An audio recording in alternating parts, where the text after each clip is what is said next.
महंगाई से परेशान पाकिस्तान के लोग कैसे मनाएंगे रमजान। नमस्कार दोस्तों, मैं रतन सिंह और आप सभी का ट्रिगर पॉलिटिक्स में स्वागत है। डिफॉल्ट के कागार पर पहुंचे पाकिस्तान के लोग महंगाई से त्रस्त हैं। इस्लाम के पवित्र महीने रमजान को लेकर उनकी चिंताएं और बढ़ गई हैं। पाकिस्तान में महंगाई 1974 के बाद से अब तक के उच्चतम स्तर पर है। हर जरूरी सामान की कीमतें आसमान छू रही हैं और रमजान में कीमतों के और बढ़ने की आशंका है। इस्लामाबाद में रहने वाले बुरहान का कहना है कि हालत इतनी खराब है कि अगर वो अपने 6 बच्चों को दिन में एक वक्त का खाना खिला देते हैं तो वो खुद को खुशनसीब समझने लगते हैं। 20 करोड़ आबादी वाले पाकिस्तान में हर आम इंसान की यही कहानी है।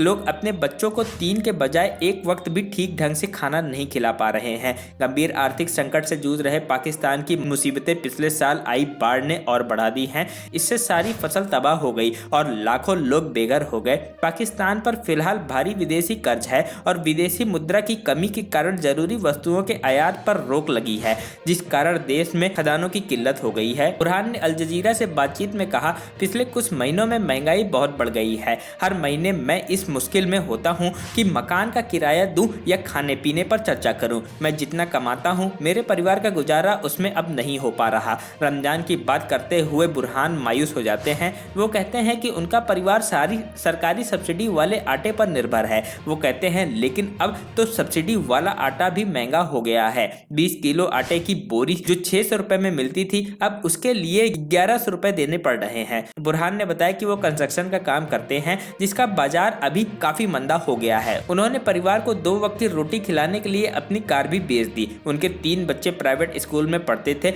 लेकिन अब महंगाई के चलते उन्होंने बच्चों का दाखिला सरकारी स्कूल में करवा दिया है। इतनी कटौती के बावजूद भी बुरहान बच्चों को सही से खाना नहीं खिला पा रहे हैं। अब रमजान को देखते हुए उनकी चिंता और बढ़ गई है। वो इस बात को लेकर काफी दुखी हैं कि इस ईद वो अपने बच्चों को नए कपड़े नहीं दिला पाएंगे। उन्हें इस बात की भी चिंता है कि सहरी और इफ्तार के वक्त उनका परिवार क्या खाएगा। वो कहते हैं, मुझे काफी खुशी होगी अगर मैं रमजान में हर शाम उनकी थाली में खाने के लिए कुछ रख सकूं। मैं इस बार अपने किसी भी बच्चे के लिए कपड़े नहीं खरीद पाऊंगा। पाकिस्तान में फिलहाल आटा 134 रुपए किलो, चावल 350 रुपए किलो, काला चना 300 रुपए किलो, मसूर 200 रुपए किलो, चीनी 110 रुपए किलो, दूध 160 रुपए लीटर, खाद्य तेल 550 रुपए लीटर मिल रहा है। अर्थशास्त्रियों को उम्मीद है कि रमजान के दौरान महंगाई की स्थिति और भी बदतर हो जाएगी। रमजान के दौरान मांग में बढ़ोतरी होती है, जिस कारण खदानों की कीमतों में और अधिक उछाल देखने को मिलता है। इस्लामाबाद के एक अर्थशास्त्री साहिब सेरानी का कहना है कि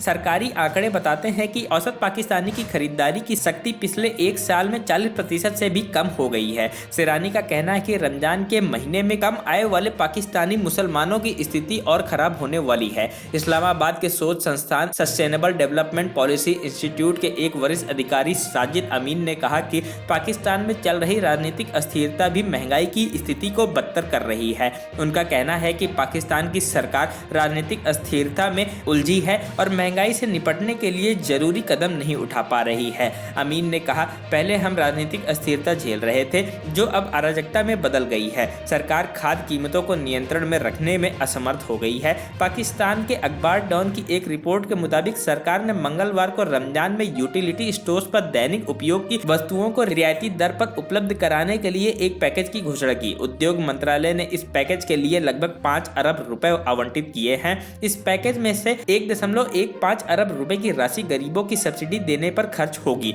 जबकि 3.84 अरब रुपए का इस्तेमाल सामान्य उपभोक्ताओं को रियायती दरों पर सामान उपलब्ध कराने पर खर्च किया जाएगा। पाकिस्तान के गरीब लोगों को वनस्पति घी, चाय, आटा, चीनी, दूध, पेय पदार्थ, खजूर और बेसन जैसी चुनिंदा वस्तुओं पर सब्सिडी दी जाएगी।